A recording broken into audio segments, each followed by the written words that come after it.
The Galactic Cultural Exchange Banquet was supposed to showcase the finest delicacies from 47 different worlds. Ambassador Clara of the Crystalline Collective had spent months organizing the event, ensuring each species could present their homeworld's most prized cuisine in a celebration of diversity and peaceful cooperation. What she hadn't anticipated was the horror show currently unfolding at Table 7. Chef Marcus Romano, Earth's representative, stood beside a portable cooking unit with the enthusiasm of someone preparing a casual family meal. On the prep surface lay what appeared to be several chunks of raw meat, but Clara's bioscanner identified them as something far more disturbing: apex predators from 3 different death worlds. "Ladies, gentlemen, and distinguished life forms," Marcus announced cheerfully. "Tonight I'm preparing a surf and turf platter featuring grilled shark steaks, seared crocodile tail, and deep-fried octopus tentacles with a side of honey-glazed bear ribs." The assembled delegates froze in various states of biological terror. Ambassador Veltar of the Hegemony, whose own species hadn't evolved past scavenging, made a choking sound that translated roughly to existential despair. "Excuse me," interrupted Dr. Zeflin, the renowned xenobiologist whose research on predatory species was required reading at every major university. "Did you say shark? As in the apex marine predator from Terra's oceans?" Marcus nodded enthusiastically while seasoning a chunk of meat that looked like it could still bite back. "Great whites, actually. Caught these beauties off the coast of South Africa last week. 15-foot female, perfect marbling in the meat. You hunt them?" The question came from Commander Crixtal, whose own species had spent millennia hiding from their homeworld's far less dangerous apex predators.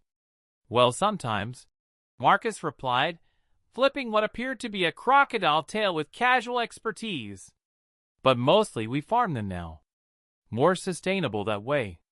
These crocs are from my buddy's ranch in Louisiana. Been raising them for 3 generations." The Vorthan delegate, whose crystalline form was now flickering with what their species expressed as absolute terror, managed to speak. "You domesticate apex predators for food?" "Oh, this isn't even the exotic stuff." Marcus laughed, pulling out another container. "Wait until you try the grizzly bear. Had to special order this from Alaska. The native population there has been hunting these for thousands of years. Great source of protein." Dr. Zeflin consulted her data pad frantically. "According to my research, Terran grizzly bears can reach over 300 kilograms, have claws capable of shredding reinforced steel, and bite force exceeding." "Yeah, they're pretty impressive," Marcus agreed while the bear meat sizzled on his grill. "Makes for great barbecue, though. Low and slow cooking really brings out the flavor." Ambassador Thara's crystalline form was rapidly shifting through colors that indicated severe psychological distress. "Chef Romano, surely you understand that these creatures you're preparing, they're at the top of their respective food chains? They're designed by evolution to be perfect killing machines?" Marcus paused in his preparation, looking genuinely puzzled. "Yeah. So?"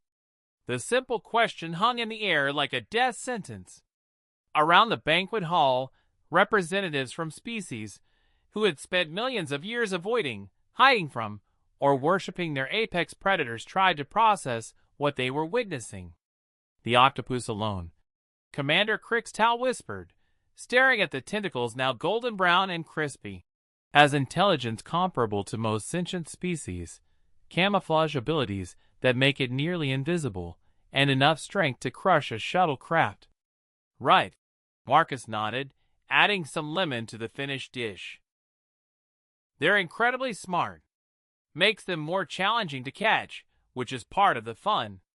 Plus, the intelligence gives the meat a really complex flavor profile." The Trilarian ambassador actually fainted. "Look," Marcus said, apparently taking pity on his traumatized audience. "I know this might seem extreme to you, but back on Earth, we have a saying, if you're not at the top of the food chain, you're on the menu. We just decided pretty early on that we wanted to be at the top.